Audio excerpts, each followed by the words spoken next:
దేవుడు మనకి తోడుగా ఉంటారండి.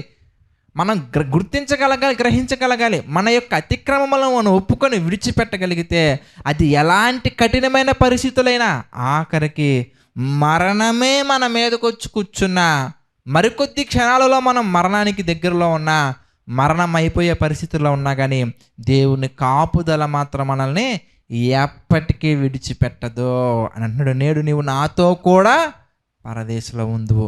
ఎంత చక్కటి సమాధానం మనకు కనబడుతుందండి. మన ప్రార్థనకి సమాధానం దొరకనప్పుడు మనం గుర్తించాల్సింది ఏంటంటే, యేసు ప్రభువు చక్కటి విషయాన్ని మనకి వ్యక్తపరుస్తున్నారు. ఆ పరిస్థితి ద్వారా ఒకడు గట్టిగా మాట్లాడుతున్నా కానీ, ఒకడు ఎలా పడితే అలా మాట్లాడుతున్నా కానీ, మౌనంగా ఉన్నటువంటి యేసుక్రీస్తు వారు ఒకడు పాప క్షమాపణ కోరి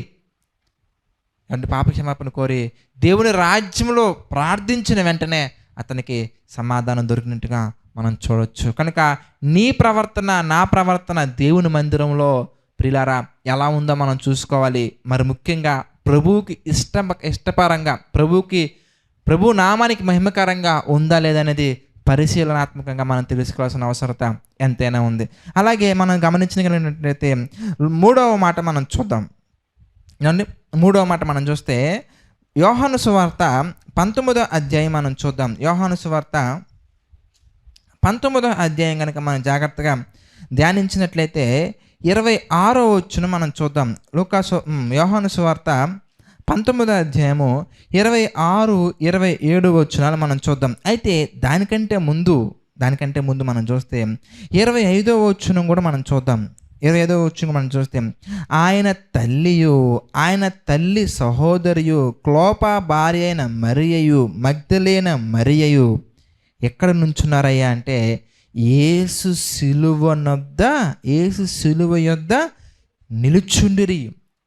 just think about their place. వాళ్ళు ఎక్కడున్నారయ్యా?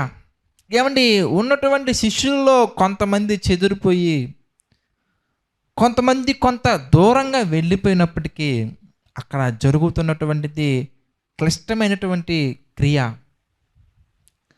అయినప్పటికీ దాన్ని చూసే కోణం వాళ్ళు ఎలా చూస్తున్నారయ్యా అంటే, ఒక కార్నర్లో బాధ, ఒక కార్నర్లో ఆనందం. దేనికయ్యా ఆనందం అంటే సమస్త మానవాళికి రక్షణ కలగబోతుంది.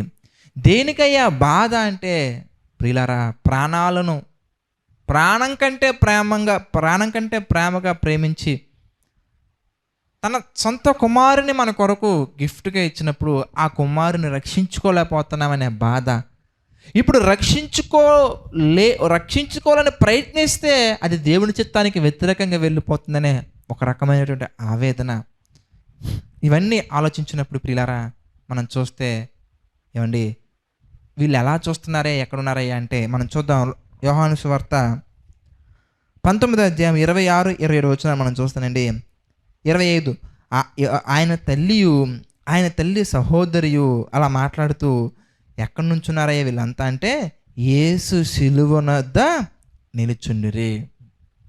మన జీవితాలలో కూడా మనం గమనించాల్సింది, మన జీవితాలలో కూడా మనం గ్రహించాల్సింది ఏంటంటే, మన స్థితి ఏదైనా మనం దేవుణ్ణి చూసే కోణంలో ప్రపంచమంతా ఒకలాగా ఆలోచించిన, అంటే ప్రపంచమంతా యేసు ప్రభు వారిని అక్కడ ఉన్నటువంటి వారిలో ఎక్కువ శాతం మంది దోషిగా చూశారు. యేసు ప్రభు వారిని ఒక మద్యపానిగా చూశారు. యేసు ప్రభు వారిని ఒక వ్యభిచారిగా చూశారు. యేసు ప్రభు వారిని ఒక పిచ్చి పట్టిన వాడిగా చూశారు. యేసు ప్రభు వారిని ఒక దెయ్యం పట్టిన వాడిగా చూశారు. ప్రపంచమంతా అలా చూసింది. కానీ ప్రపంచానికి వ్యతిరేకంగా, ప్రభువుకు అనుకూలంగా వీళ్ళు ఎక్కడి నుంచున్నారయ్యా అంటే సిలువ యొద్ద నిలుచుండిరి.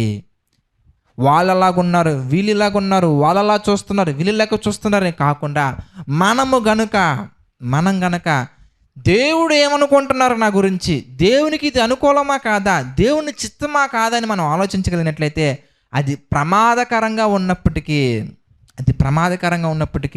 ప్రభు తీసుకునే ఆ ఆలోచన విధానం, ఆ నిర్ణయాలు మనం చూస్తానండి. ఎంత చక్కగా మాట్లాడుతున్నారంటే, అమ్మా ఆమె మాత్రం నా కుమారునికి ఇలా అయిపోతుందని ఆమె బాధతో ఉన్నప్పటికీ యేసుక్రీస్తు వారు మాత్రం, అమ్మా ఇదిగో నీ కుమారుడు. యోహాను గారికి చెప్తున్నారు, ఇదిగో మీ తల్లి. బాధ్యతను మర్చిపోవట్లేదండి యేసుప్రభు వారు. బాధ్యతను మర్చిపోవట్లేదండి. ఎలాంటి పరిస్థితుల్లో ఉన్నా కానీ యేసుక్రీస్తు వారి కోణంలో మనం చూస్తే సమాజానికి ఆయన ఇస్తున్నటువంటి ఒక చక్కటి విశేషమైనటువంటి విషయం ఏంటంటే, ఆయన బ్రతికున్న కాలంలో ఆయన మరణానికి అనగా సిలువ దగ్గరికి వెళ్ళటం కంటే ముందు మాట్లాడిన మాట మనకు తెలుసు. మత్తయి సువార్త 12వ అధ్యాయంలో మనం చూస్తాం. ఎవరు నా తల్లి, ఎవరు నా సహోదరి అని ఆయన చెప్పిన మాట, ఎవరైతే పరలోకమందున్న నా తండ్రి చిత్త ప్రకారం నడుచుకుంటారో, చిత్తము చొప్పున చేస్తారో వారే నా తల్లియు, నా సహోదరియు, నా సహోదరుడు అని చెప్పినప్పుడు, పిల్లరా, తండ్రి చిత్తములో నడుచుకునే విధంగా మరియ గారు అక్కడ సిలువ యొద్దకు వచ్చారు కనుక ఆయన మాట్లాడుతున్న మాట మనం చూస్తే, ఇదిగో నీ కుమారుడు. చూద్దాం మాట మనం చదువుకుందాం అండి. 26-27 వచ్చిన మనం చూద్దాం. యేసు తన తల్లియు తాను ప్రేమించిన శిష్యులను దగ్గర నిలుచుండడు చూచి, అమ్మా ఇదిగో నీ కుమారుడని తన తల్లితో చెప్పాను. తరువాత శిష్యుని చూచి, ఇదిగో నీ తల్లి అని చెప్పాను. ఆ గడియ నుండి ఆ శిష్యుడు ఆమెను తన ఇంట చేర్చుకునెను. ఏమంటే మరి మరియకి సంబంధించినటువంటి వాళ్ళందరూ ఏమైపోయారండి? వాళ్ళ పిల్లలు ఏమైపోయారండి? ఎటు వెళ్ళిపోయారండి? వాళ్ళ బంధువులు బలగం అంతా ఏమైపోయిందండి? వాళ్ళెవ్వరు రాలేదండి. వాళ్ళెవ్వరు రాకపోయినప్పటికీ, కుటుంబం అంతా రాకపోయినా కానీ, కుటుంబం అంతా ఎలా చూసినా కానీ ఆమె మాత్రం ఎలా చూశారయ్యా అంటే, ఇదిగో దేవుని కుమారుడు ఇక్కడే నాకు రక్షణ దొరుకుతుంది. యేసు సిలువ యొద్ద మాత్రమే రక్షణ దొరుకుతుంది. యేసు రక్తములో మాత్రమే నాకు ఆదరణ దొరుకుతుంది.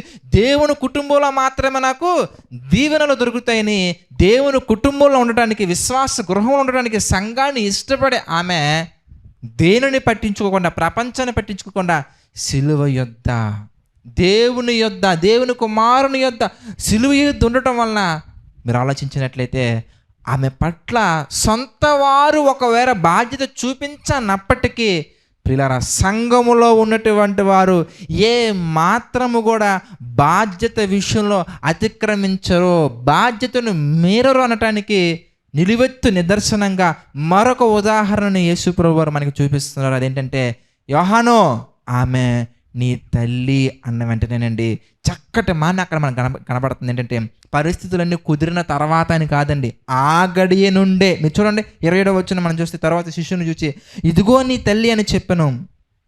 ఆ గడియ నుండి అని ఉందా, ఆ సంవత్సరం నుంచి అని ఉందా? మీరు చూడండి, ఆ గడియ నుండి ఆ శిష్యుడు ఆమెను తన ఇంట చేర్చుకొనెను. అంటే ఆ గడియలోనే నీవు ఎప్పుడైతే యేసు యొక్క పాదాల చెంతకు వస్తావో, యేసు యొక్క సన్నిధిలోకి వస్తావో, దేవుని కుటుంబంలోకి వస్తావో, దేనిని గురించి మనం ఆలోచించాల్సిన అవసరం లేదండి. ఎందుకంటే నిశ్చింతగా మనం ఉండొచ్చు. లోకపరమైనటువంటి తమ్ముడు, లోకపరమైనటువంటి చెల్లి, లోకపరమైనటువంటి అమ్మ, లోకపరమైనటువంటి వీరందరూ కూడా మనల్ని ఏదో ఒక సందర్భంలో, ఏదో ఒక విధంగా ఏకాకిగా చేసి నిలువున మనల్ని ముంచి నడి రోడ్డు మీద నిల్చోపెట్టిన సందర్భాలు ఎన్నో మనం చూస్తున్నామండి. కొంతమంది బాగానే చూసుకుంటున్నారు, కానీ ఎక్కువ శాతం మంది మనకి రోడ్డున పడవేసిన సందర్భాలు చాలా ఉన్నాయండి. రోడ్డున పడవేసినప్పటికీ రక్తమిచ్చి మనల్ని కొనుక్కున్నటువంటి యేసుక్రీస్తు వారు చెప్తున్న మాట ఏంటంటే, ఇదిగో నీ తల్లి, ఇదిగో నీ కుమారుడు అన్న ఆ గడియ నుండే అనగా ఎప్పుడైతే సిలువ చెంతకు నీవు వస్తావో, ఎప్పుడైతే సిలువ చెంతలో నీవు ఉంటావో, దేవుని చెంత నీవు ఉంటావో, సమస్తం మారిపోతుంది. సమస్తం మనల్ని ఏకాకిగా చేసినప్పటికీ ఎప్పటికీ విడినటువంటి యేసుక్రీస్తు వారు, ఎప్పటికీ విడినటువంటి దేవుడు మనకు తోడుగా ఉన్నారు కనుక మనం దేనికి భయపడాల్సిన అవసరం లేదండి. ఆ గడియ నుండి ఆమెను ఆయన చేర్చుకున్నారు. ఒక తల్లిగా, ఒక కుమారునిగా, ఒక కుటుంబం అనేది ఎలా ఉండాలి, కుటుంబ బాధ్యతలు నెరవేర్చే విషయంలో మనం ఎలా ఉండాలనేది యేసుక్రీస్తు వారు మరొకసారి మనకి ప్రవర్తనలో చూపిస్తున్నారు. కనుక ఆఖరి మాటలలో కూడా ఆయన సంఘాన్ని చూసే కోణం, సంఘం అనగా సార్వత్రిక సంఘం అనగా దేవుని కుటుంబము, అందరము కూడా దేవుని పిల్లలమనే విషయాన్ని మనకు గుర్తు చేస్తూ, ప్రతి ఒక్కరు కూడా వారి యొక్క బాధ్యతను మర్చిపోకుండా, స్వార్థం కలిగి జీవించకుండా, సంఘములో ఉన్న ప్రతి ఒక్కరు కూడా దేవుని పిల్లలే, దేవుని కుటుంబమే, దేవుని ప్రజలని చూడాలనే విషయాన్ని, స్వార్థాన్ని విడిచిపెట్టాలనే విషయాన్ని ఆయన మనకి చాలా చక్కగా చూపిస్తూ, చక్కగా మనకి మాదిరి ఉంచిపోయారు. కనుక ఈ మాట నుంచి కూడా మనం నేర్చుకోవాల్సిన విషయాలు చాలా ఉన్నాయి.